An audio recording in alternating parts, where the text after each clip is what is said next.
morning, my name is Josh from CyclonesOZ, and here is your detailed forecast update for the 2nd of November 2024. We're going to get stuck straight into things, recapping on the severe thunderstorm that tore through the Brisbane suburbs yesterday. We'll talk about severe thunderstorms that are now on the forecast for central parts of Queensland this afternoon. A thunderstorm outbreak in New South Wales and southeastern Queensland expected next Tuesday. We'll also take a look at the tropical weather scene and the heatwave now extending into parts of the Northern Territory and South Australia, being gifted to them from Western Australia. All of that plus more coming up in today's weather forecast. If you are brand new to the channel, please consider subscribing. The support lately has been much appreciated, but let's get stuck straight into things. Now, last night, giant hailstones were reported across the southeast of Queensland as a massive thunderstorm, which we're going to just take a look at right now, tore through the southeastern corner of the state. Now, we highlighted this as a chance yesterday.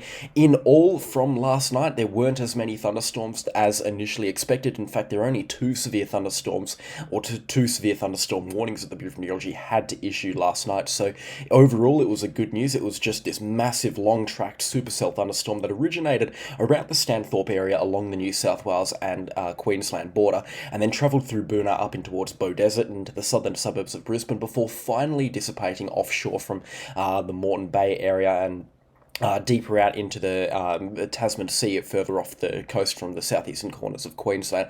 But yeah, this thunderstorm had a wild ride. It lasted for about 3.5 hours, and the largest hailstones reported officially were up to 8 centimetres outside of Beaudesert and Boonah. Unofficially, I saw a report of 13 centimetres in the comment section. I actually kind of believe that, just considering the intense precipitation, which we'll break down for you right now, just based off what this thunderstorm was dropping. It is possible. I've never seen a radar or look so intense on a thunderstorm, not at least this year, but definitely not in a long time from the Bureau of Meteorology. This was a very powerful thunderstorm. It doesn't look like the radar is willing to load in, but you can see just how intense this thunderstorm was. Unfortunately, windy's only giving us an hour-by-hour frame here. It was a small thunderstorm, however, there was an intense hail core inside it. Giant hailstones, like I said, damaging winds up towards 130 kilometres an hour, and some very heavy rainfall rates. In fact, rainfall rates topped out at about 800 millimetres an hour temporarily. Unfortunately, those rates were only sustained for a couple of minutes across some locations, but it was enough to deliver locations and unofficial weather stations outside of Boonah, Beaudesert, and then further up in towards the southern suburbs of Brisbane and Logan City. It was enough to deliver rainfall accumulations of towards 25 millimetres over just a couple of minutes, which was enough rainfall to cause some pretty significant flooding to backyards and cause roads to turn into mini rivers. So yeah, certainly a very interesting thunderstorm indeed. It blew up in dramatic fashion. I knew straight away once I saw that thunderstorm that it was going to be a brute, and it lived up to it as well. One of the strongest thunderstorms so far this year. Certainly the first of many, though. We're now just entering the first couple of days of November, which is peak storm month for the southeast of Queensland. We had another severe thunderstorm up on the Sunshine Coast that delivered some good falls up around the Maroochydore and Noosa area, or at least just inland of those locations, but it was nowhere near as fashionable as that one down on the southeast Queensland area. That was an intense thunderstorm by definition. Absolutely crazy system with some monstrous rainfall rates and monstrous rainfall accumulations. You can see it here. The radar was actually suggesting rainfall rates up towards 900 millimetres an hour, but the windy radar can get a little bit carried away with some of those numbers, so I'd take that with a very heavy pinch of salt. Obviously, that was not sustained over a 1 hour period. That would be absolutely mind-boggling, but it was sustained for sometimes at times 30 seconds to a minute for some of these locations, which was enough, like I said, to dump that 25 or 30 millimetres in a very short amount of time across some of those areas into the southeast of Queensland. A very interesting storm indeed. There's going to be more like it over the coming couple of weeks. Fortunately, though, we're not looking at anything of that magnitude tonight. I did highlight the risk of severe thunderstorms yesterday out towards Rolleston, Emerald and Dingo, and that looks to still be the case. Now, let's break down that forecast for you right now. Showers and the odd storms still continuing along the central and the southeastern Queensland coastline, especially on the Sunshine Coast. We're still having some heavy showers and storms here and there.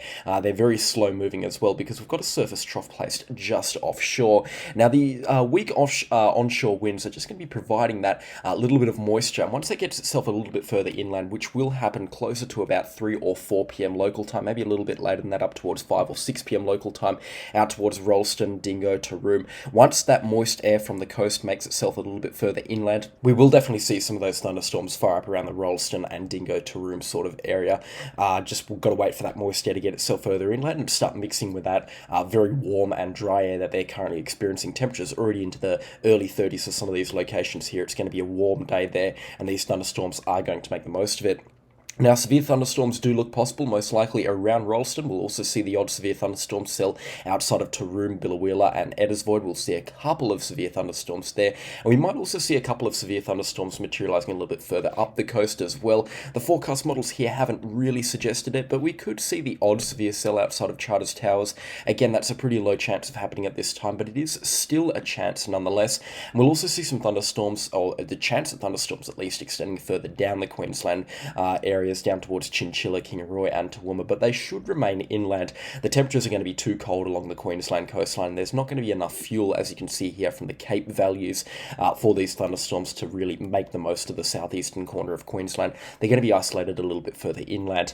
And the reason why we aren't expecting super gnarly severe thunderstorms is also because of those Cape values. They're on the cusp of being good, but they're just not that good, especially for this time of the year into the southeast of into the central parts of Queensland. This is stock standard stuff. This is just going to be an everyday thunderstorm outbreak here with a few embedded severe ones, but the chance of very dangerous thunderstorms looks pretty low at this time.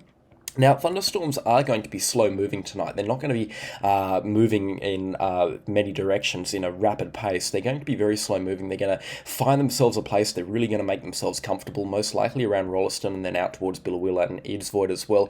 We'll see a couple of thunderstorms materialising there, and they will be very slow moving. And they're going to stick around as well later on into the evening. This is at 9 p.m. We're still seeing some thunderstorms on the forecast outside of Emerald, but they will begin to die down at around 9 or 10 p.m. There's also the chance that a couple of these cells get blown further out towards the central Queensland coastline, and communities such as Bundaberg and Agnes Water get a couple of drops of rainfall. But I mean, I really wouldn't be betting the farm on getting much rainfall out there from these thunderstorms. I think there's a greater chance of getting less than 5 millimetres than there is a chance of getting more than 5 millimetres at this time. The rainfall forecast does look pretty miserable for them, not just tonight, but over the next 10 days for the, as a matter of fact, which is kind of unfortunate because they do really need that rainfall along the central Queensland coastline. Further down into the southeast, the rainfall is a little bit more of an optional at this time, but yeah, from these thunderstorms, the rainfall is looking pretty disappointing for a lot of places. Because these storms will be slow moving, and when they do go severe warned, they will most likely be severe warned for that heavy rainfall and the isolated threat of damaging winds here and there, especially on the borders of these thunderstorms. We could be seeing some damaging winds here and there, especially outside of Rolleston and Emerald. A couple of severe thunderstorm warnings for the heavy rainfall and damaging winds are pretty much expected at this time, so make sure you are staying safe. That heavy rainfall could cause flash flooding and minor riverine flooding in one or two locations, but we're not expecting anything significant tonight. It's just going to be a stock standard outbreak of thunderstorms, with a couple of which that could be problematic severe ones, but again, nothing really to worry about at this time. That's it for the forecast, at least for tonight and this weekend. As a matter of fact, we're not really looking at any more thunderstorms this weekend. A couple of storms here and there are possible tomorrow evening, but again, nothing really crazy to write home about. And we'll talk about that in tomorrow's forecast update. Into the northeast of New South Wales, we will see an outbreak of thunderstorms on Monday. They could potentially be severe outside of the Tamworth, Moree and Lightning Ridge area, and extending up into the far northeast of the state outside of Lismore and up into the southern parts of Queensland. A couple of storms are also possible there, but again, nothing really to write home about, and something we'll talk about in greater detail tomorrow and on Monday. Tuesday, we'll see an outbreak of thunderstorms once again, some of which could potentially be severe along the Queensland and New South Wales border around Stanthorpe and Warwick. We will need to take a look at this closer to the date. They just look too isolated right now on the forecast to really give a good forecast on them. But the Axis G3 is going to town on some of these thunderstorms here, and you can see they come quite close to the Brisbane metro area. So I reckon Tuesday's certainly going to be a day that we want to be watching quite closely, and I'll be giving detailed forecast updates on the Tuesday scene from tomorrow morning. So we will give this quite a lot of attention, because it certainly looks like we could be seeing a couple of strong storms here. Typically, how I like to see these or interpret these forecast models is I look at the east and west for the most reliable information, and then I see what the Axis G3 has to say about those said thunderstorms. That's what I'm doing right now. And if the Axis G3 really does upplay them, that's where I start to get a little bit concerned for potential severe thunderstorm activity, because the Axis G3 is great at nailing the forecast on thunderstorms and not so much for anything else, but it is a pretty good thunderstorm forecast at the end of the day. when I do look at stuff like this and I see intense thunderstorms on the forecast, that's where I start to call for these thunderstorm outbreaks and potentially severe thunderstorms as well. Again, Tuesday, it's certainly nothing to be panicking about. It's a stock standard outbreak here, nothing too crazy expected. But this is something that I'm going to want to take a look at a closer time. So if you aren't already, then please do consider subscribing to the channel, and I'm giving you some detailed forecast updates on this weather scene. And yeah, just take a look at Tuesday as well. There's going to be plenty of fuel for these thunderstorms, especially from the early afternoon hours into the early evening hours. Cape values are going to be well above that 2,000. In fact, they're well above that 2,500 joules per kilogram of available air for these thunderstorms. Again, an arbitrary number. We say it every time we take a look at this, but that still does mean that we've got a lot of energy in the atmosphere for these thunderstorms to milk. So they will have a birthday party, especially into the Brisbane area and the Gold Coast area, and then further down the New South Wales coastline, they will have a field day with some of these conditions here. And also, you might have noticed some of the temperature under the town icons here. Temperatures up towards 40, 41, 42 degrees Celsius in some of these locations. It's going to be a scorcher on Monday and Tuesday, which means once again there's going to be a lot of instability in the atmosphere, a lot of heat, a lot of humidity, and along a dry line here, it certainly looks like Tuesday is going to be a day for severe thunderstorms. Certainly something we want to be watching. The forecast is aligning here, and I think the forecast models might be downplaying this Tuesday scene a little bit right now, but we will wait and see what happens. It's still about 3 or 4 days out at this time, so a lot can change in the forecast. Now, just before I go and talk about the tropical scene and up in towards, I would just like to touch on New South Wales, Victoria, Tasmania, and South Australia. There's not an awful lot happening in Victoria and Tasmania, hence why I've been leaving them out of the videos over the past couple of weeks. But South Australia will have a thunderstorm outbreak sometime on Thursday, and this one's going to be a stock standard summer one as a low-pressure system and a low-pressure ridge builds across the central parts of the state. And along big unstable air mass moving through the south-central parts of the state between Cooperpedy down towards Whyalla, Port Augusta, and Adelaide, we're going to be seeing a line of severe thunderstorms develop around the Roxby Downs and Pumba sort of area. We will be Pimpa sort of area rather. This will certainly be a pretty significant line of thunderstorms if it does materialize like the forecast is suggesting, and some heavy falls are possible. Now, I'm not sure if you can think back to the outbreak that they had about a month ago. It was where they had that massive line of severe thunderstorms creep across the central parts of South Australia after their first really warm day of the summer. It was a pretty menacing line, that's for sure, and it was certainly one of the stronger thunderstorm outbreaks I've seen for South Australia, especially on the radar imagery. The forecast models really went to town on it, and it did materialize. This is something that we could compare this outbreak to, just with this low pressure system and this massive unstable air mass with multiple trough lines extending out like octopus tentacles. It certainly does look like it's going to be a gnarly thunderstorm outbreak on Thursday, the 7th of November. Certainly something that I think people across central parts of South Australia would and should keep an eye on. All in all, this is going to provide some much needed rainfall, especially for the Eyre Peninsula. Rather, we could be seeing accumulations towards 15 or 20 millimeters on the backside of this low pressure system racing through the state. And where those thunderstorms do track through, provided they're not damaging, some healthy rainfall accumulations also look possible as well. Looks like Adelaide will also get a couple of drops of rainfall Thursday evening and into Friday as this low pressure system races across. And then it looks like it just provides a bunch of rainfall for parts of Victoria and parts of New South Wales as well. But the forecast looks pretty murky beyond sort of Thursday, so certainly something that we're going to have to talk about in a later time. This video is already getting really long and we haven't touched on the tropics yet, so let's race up there and talk about what's happening on our tropical weather scene and give a brief cyclone update as well. So in terms of rainfall, it's looking pretty disappointing, especially for those rain fans up in the far north of Queensland. The rainfall is pretty much nil over the next 10 days. Some parts in the Daintree could get up towards 40 or 50 millimeters over the next 10 days, but let's face it, that's a drop in the ocean for them. Up into the Cape York Peninsula as well, the only places that are getting semi-decent rainfall around Lockhart River and Moomba. Some good falls possible up there, up towards 40 or 45 millimeters, but again, tropical far north Queensland, that is a drop in the ocean. Some decent falls around the Darwin area, but again, not so much for this time of the year, and not so much compared to what they've been having for the last week. The rainfall forecast has been back down a little bit there.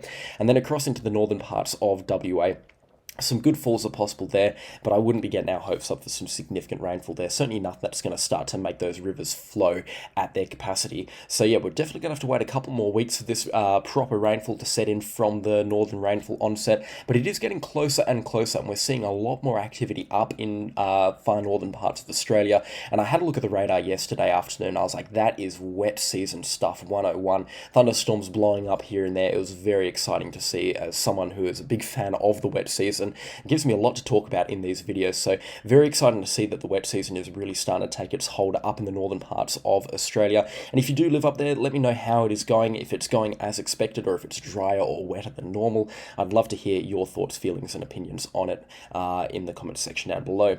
Now, in terms of cyclones, much like yesterday, we've got nothing to be talking about. There is a little area of interest that I would like to keep an eye on. It's going to be over here north of the Cocos Keeling Islands, well offshore from Christmas Island. You can see Western Australia down here in the bottom right hand corner of your screen, and there is a lot of convective activity here just offshore from, I believe that's Sumatra, the big island in Indonesia, or Java. I'm useless with my geography outside of Australia, and I'm not too good at it in Australia, as some of you guys know. Certainly awful with the pronunciations, but over here, certainly something that I would like to keep an eye on. This could spin up into a weak tropical disturbance sometime in the middle parts of November, and typically for this time of the year, this is where we start to see our first tropical lows into the early parts and the middle parts of November and into December. This part of the Indian Ocean is typically very active around this time of the year, and we will likely see something spin up pretty soon. There are a couple of cyclones also on the radar into the southwest Indian Ocean, but they're none of our business. They are well offshore from Australia, and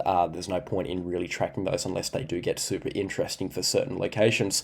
But yeah, all in all, cyclone activity pretty much a nil right now on the forecast. So let's talk about that heat wave that's extending through Western Australia and into parts of the Northern Territory and South Australia, and I'm going to keep this short and sweet.